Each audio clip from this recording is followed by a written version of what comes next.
কিছুদিন আগেই আমার লাইফস্টাইল কারেকশনে সঞ্চিতা জয়েন করেছে। সঞ্চিতা যখনই ওর ভাতের থালার দিকে তাকাতো তখনই একটা পাপবোধ খারাপ লাগা কাজ করতো। সঞ্চিতা একজন হাউসওয়াইফ, 42 বছর বয়স। কিছুদিন আগেই ওর ব্লাড সুগার টেস্ট করা হয়েছে এবং তাতে বেরিয়েছে ওর টাইপ 2 ডায়াবেটিস আছে।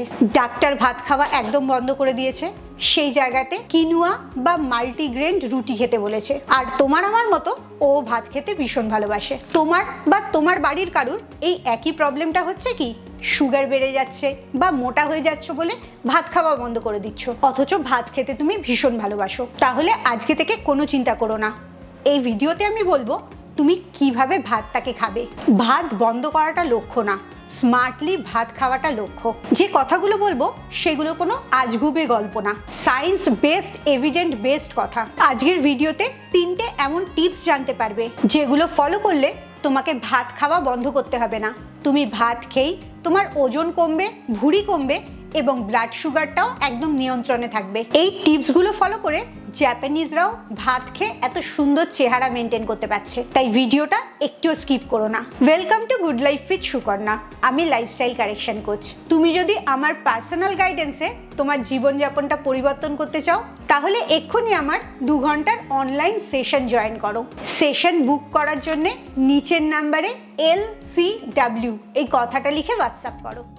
রোজ তুমি ভাত খেতে পারবে। কিভাবে স্মার্ট ওয়েতে ভাত খাবে যাতে তোমার ব্লাড সুগারটা নিয়ন্ত্রণে থাকে, ওয়েটটা কমে এবং এনার্জিটাও বেশি পাও। তার প্রথম টিপটা হচ্ছে কোল্ড রাইস, যেটা তোমার ভাতকেই একটা ব্লাড সুগার ফ্রেন্ডলি খাবারে পরিণত করে। এই টেকনিকটাতে কি খাচ্ছ থেকেও গুরুত্বপূর্ণ কিভাবে ওটা তৈরি করছো। তুমি যখন ভাতটা সবে তৈরি করে গরম ভাতটা খাও তখন তোমার রক্তের মধ্যে চিনির মাত্রাটা প্রচুর বেড়ে যায়, অথচ সেই ভাতটাকেই তুমি যখন রান্না করার পর 8 থেকে 12 ঘন্টা ফ্রিজে রেখে ঠান্ডা করবে তখন এই ভাতটার উপকারিতাটা প্রচুর বেড়ে যাচ্ছে।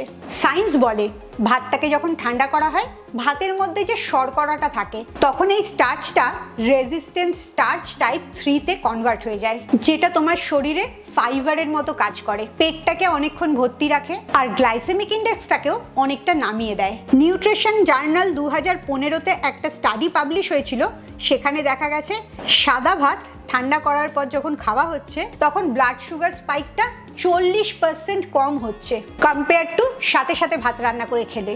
এটা তুমি কিভাবে তৈরি করবে?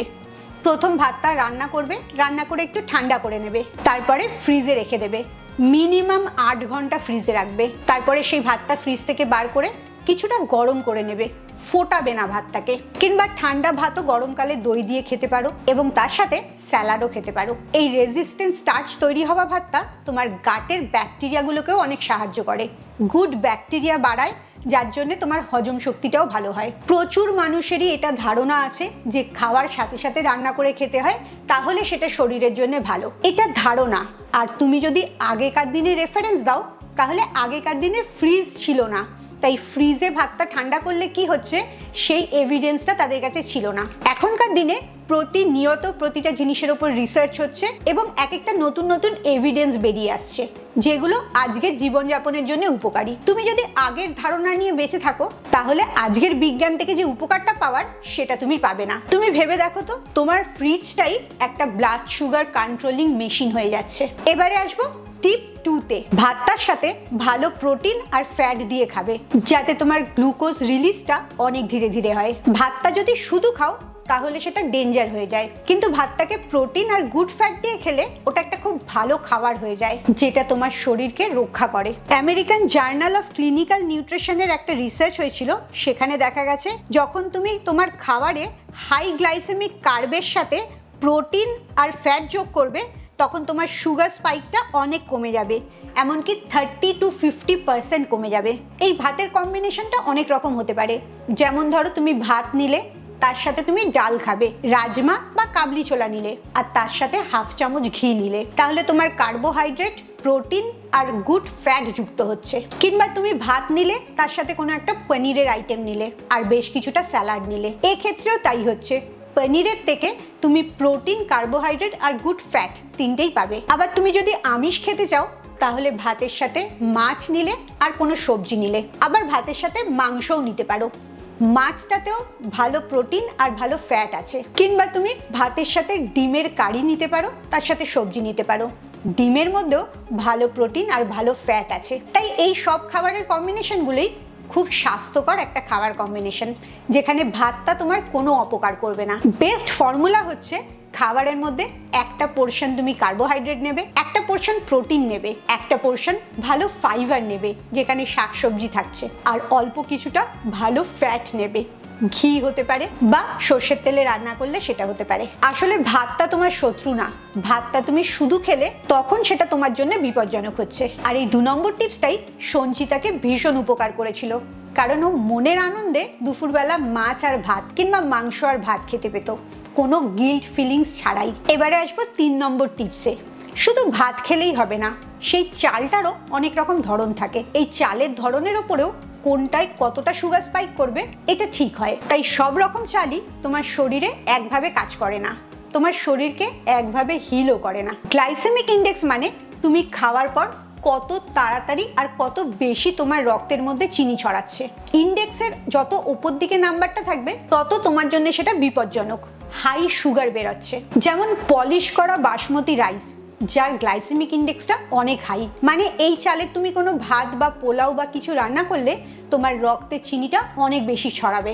সেই জায়গাতে লো বা মিডিয়াম গ্লাইসেমিক ইন্ডেক্সের ভাতগুলোর মধ্যে খুব পপুলার যেটা, সেটা হচ্ছে সেদ্ধ চালের ভাত। অলরেডি চালটাকে কিছুটা সেদ্ধ করা হচ্ছে, তাই তার গ্লাইসেমিক ইন্ডেক্সটা বেশ কিছুটা কমে যাচ্ছে। এছাড়াও red rice, brown rice, black rice, unpolished rice এগুলো তো আছেই, যেগুলোতে ফাইবারের মাত্রা অনেক বেশি থাকছে, তাই গ্লাইসেমিক ইন্ডেক্সটা কম থাকে। 2012তে একটা স্টাডি হয়েছিল the Asia Pacific journal of clinical নিউট্রিশনে। সেখানে দেখা গেছে এই সেদ্ধ চালের ভাতটা খেলে তোমার ব্লাডে গ্লুকোজ স্পাইকটা 30% অব্দি কম হয় তুলনামূলকভাবে তুমি যদি যে কোনো অন্য সাদা চালের ভাত খাও।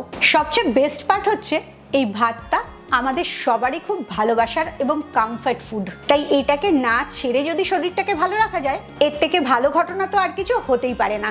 সঞ্চিতা এখন রোজ দুপুরবেলা ভাত খায়, আর এই ভাতটা খেয়েই ও 1 মাসে 3.5 কিলো ওজন কমায়। তার থেকেও গুরুত্বপূর্ণ যেটা, আগে ওর ফাস্টিং ব্লাড সুগার ছিল 158। তোমাদের আজকে যেভাবে ভাত খেতে বললাম সেইভাবে ভাত খেয়ে ওর এখন ফাস্টিং ব্লাড সুগার হয়েছে 112।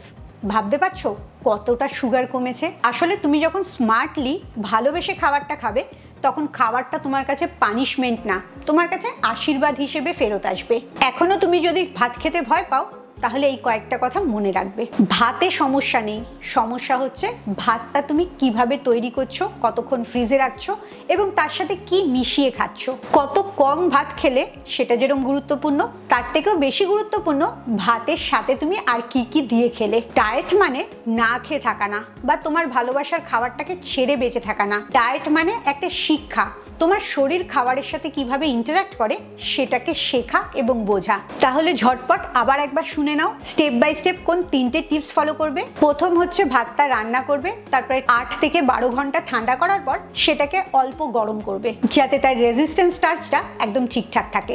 নেক্সট করবে সেই ভাতটার সাথে যথেষ্ট পরিমাণে প্রোটিন নেবে, ভেজিটেবলস নেবে আর অল্প গুড ফ্যাট নেবে। আর 3 নম্বর করবে যেটা অ্যাকচুয়ালি প্রথমে করবে, সেটা হচ্ছে লো গ্লাইসেমিক ইন্ডেক্স আছে এরকম চালের ভাত বানাবে। এখন তুমি আমাকে কমেন্টসে জানাও তো ভাত নিয়ে তোমার সবচেয়ে বড় লাইফে চ্যালেঞ্জ কি আছে, আর সেকেন্ড কমেন্টটাতে জানাও এই 3টের মধ্যে কোনটা এই মুহূর্তে তোমার সবচেয়ে ইজি মনে হচ্ছে। আলটিমেটলি এই সুগারের প্রবলেম বা ভাতটা কিভাবে খেলে সুগারটা কন্ট্রোলে থাকবে, ওজনটা কিভাবে কমাবে, এই সবকটারই উদ্দেশ্য হচ্ছে তুমি যাতে একটা সুস্থ স্বাভাবিক জীবনযাপন করতে পারো। এই ডিজিজ ফ্রি লাইফটা কি করে পাবে তার খুব ইন্টারেস্টিং 5টা টিপস আমি বলবো। জানতে চাইলে অবশ্যই আমার ভিডিওগুলো ফলো করতে থাকো, কারণ নেক্সট ভিডিওতেই এই 5টা টিপস তুমি জানতে পারবে। খুব ভালো থাকো, মানসিক আর শারীরিকভাবে একদম সুস্থ থাকো। আবার পরের ভিডিওতে তোমাদের সাথে দেখা হচ্ছে।